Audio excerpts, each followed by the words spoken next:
हाय मैत्रिणींनो, आज गणपती आपले तर गणेश चतुर्थी होऊन गेलेली आहे।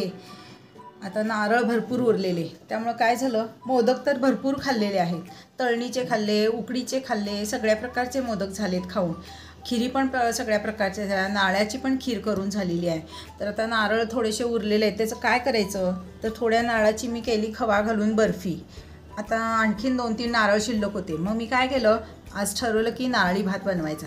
जरी आज नारळी पौर्णिमा नसली तरी पण नारळी भात करून खायचा असा विचार केला, कारण नैवेद्याचे आहेत ना नारळ, त्यामुळे ते इतर त्याचं नैवेद्याचे नारळ होते, त्यामुळे त्याचं तिखट असं चटणी वगैरे किंवा आमटीला वगैरे पण आपण वापरू शकत नाही, गोडच काहीतरी करावं, म्हणून मग ठरवलं की चला नारळी भात करूया। लागणारे साहित्य काय घेतले मी बघा, इथं तांदूळ घेतलेले आहेत। मी तांदूळ हा 1 वाटी तांदूळ घेतलेला आहे आणि तो एक 3-4 पाण्यात धुवून घेतलेला आहे आणि मी त्याच्यामध्ये असं 1 वाटी पाणी घालून तो असा छानपैकी एक अर्धा तासासाठी मी भिजत ठेवणार आहे।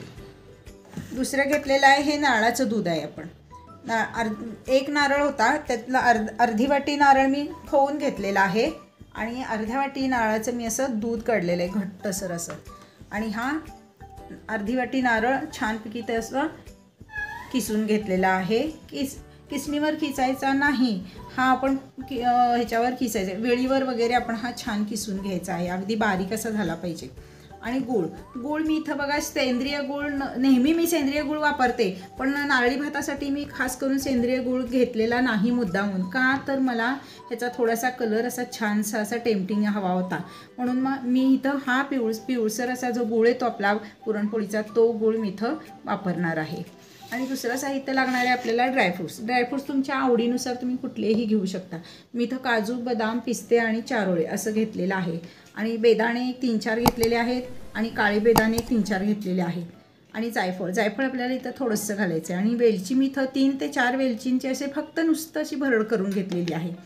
दालचिनीचा छोटा तुकडा, 1-2 लवंग आणि 1-2 काळी मिरी, अशा प्रकारे मी हे साहित्य घेतलेलं आहे। आणि आपल्याला लागणार आहे तूप। तर चला मग आपण पुढची प्रोसिजर बघूया। आपण असं गॅसवर आपण करणार आहोत कुकरमध्ये, पातेल्यातही तुम्ही करू शकता, पण मी आता इथं चटकीपट कुकरमध्ये करणार आहे।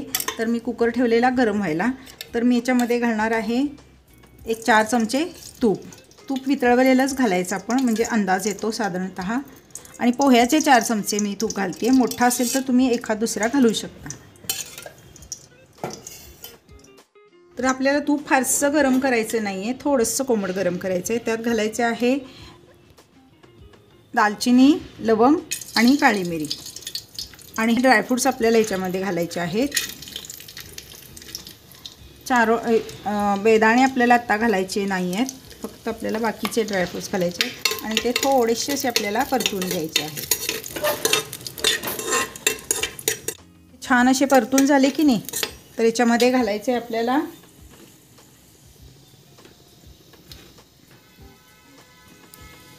तांदूळ आपण भिजत ठेवलेला बघा, आता पाणी सगळं आपल्याला निथळून घेतलेलं आहे, तर तो आपल्याला ह्याच्यामध्ये हा सगळा तांदूळ याच्यामध्ये घालायचा आहे।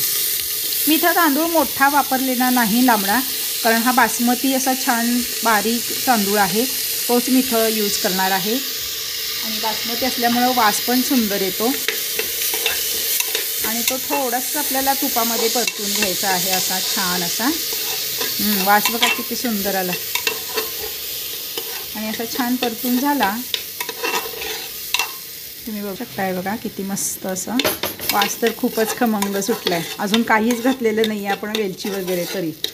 तर आता हे छान असं 1-2 मिनटं परतून झालं की आपल्याला याच्यामध्ये घालायचं आहे हा नारळाचा कीस, थोडासा कीस आपल्याला गार्निशिंगसाठी ठेवायचा आहे।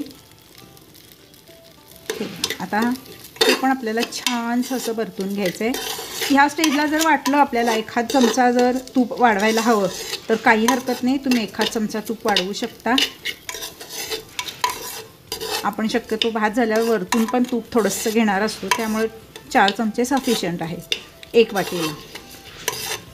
आता हे छान असं परतून घ्यायचं 2 मिनटं छान असं परत, आणि आपल्याला खोबऱ्याचा पण वास मस्त सुटलेला आहे। तर आता आपल्याला ह्याच्यामध्ये घालायचं आहे गूळ, तुम्ही साखरही घालू शकता, पण गुळानं छान जरा चव येते, आणि मी नेहमी सेंद्रिय गूळ वापरते. सेंद्रिय गूळ थोडासा काळपट डार्क लाल चॉकलेटी असतो आणि मला भाताला तो कलर नको होता म्हणून मी हा पिवळा असा आपण जो पुरणपोळीसाठी यूज करतो ना तो गूळ मी आज यूज केलेला आहे. साखर मी अवॉइड केलेली आहे. साखर शक्यतो मी वापरायचं टाळते आणि गूळ आपल्या आवडीनुसार घालायचा आहे. आपला भात 1 वाटी भात होता म्हणून मी अर्ध्या वाटीला थोडासा जास्त असा गूळ घेतलेला आहे. त्यामुळे गोडाच्या आवडीनुसार तुम्ही गुळाचं प्रमाण ॲड करू शकता. आता हे छानपैकी आपलं असं परतून होत आलेलं आहे. हे बघा आता आपल्याला इथं नारळाचं दूध आपण ॲड केलेला जो व्हिडिओ होता ना तो थोडासा स्किप झालेला आहे. तर आता आपण नारळाचं दूध ॲड केलेलं आहे आणि हे मी साधं 1 कप दूध याच्यामध्ये ॲड करणार आहे. कलर किती सुंदर आला बघितलं का, किती मस्त कलर आला. आता आपल्याला ह्याच्यामध्ये घालायची आहे ही वेलची. तुम्ही अखंडही टाकू शकता. मी थोडीशी वेलची सोलून घेतली आणि थोडी अगोदर क्रश केली अशी. आणि जायफळ आपल्याला अगदी थोडं घालायचं आहे. जायफळचा वास ह्याच्यामध्ये खूप छान लागतो बरं का, म्हणजे वास पण छान येतो आणि खायला पण चव लागते. बस आपल्याला साधारणतः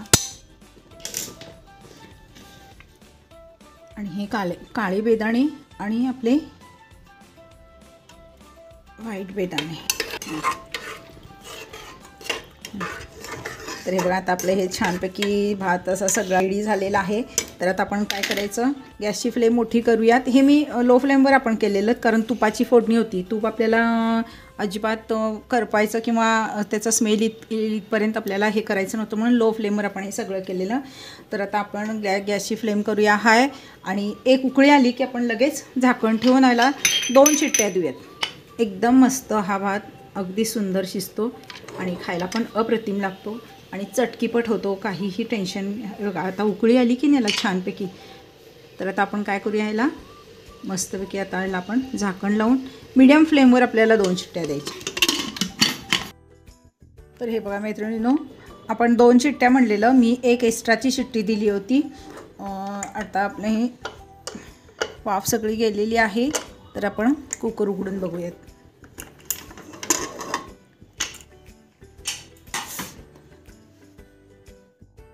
तर हे बघा इतका सुंदर हा भात झालेला आहे. खूप मस्त. हे बघा तुम्ही बघू शकता कसला मोकळा म्हणजे अगदी म्हणजे पूर्ण शिजलेला आहे भात आणि एकदम सॉफ्ट खरं मोकळा असा झालेला आहे. तर आता आपण हा काढून घेऊयात प्लेटमध्ये.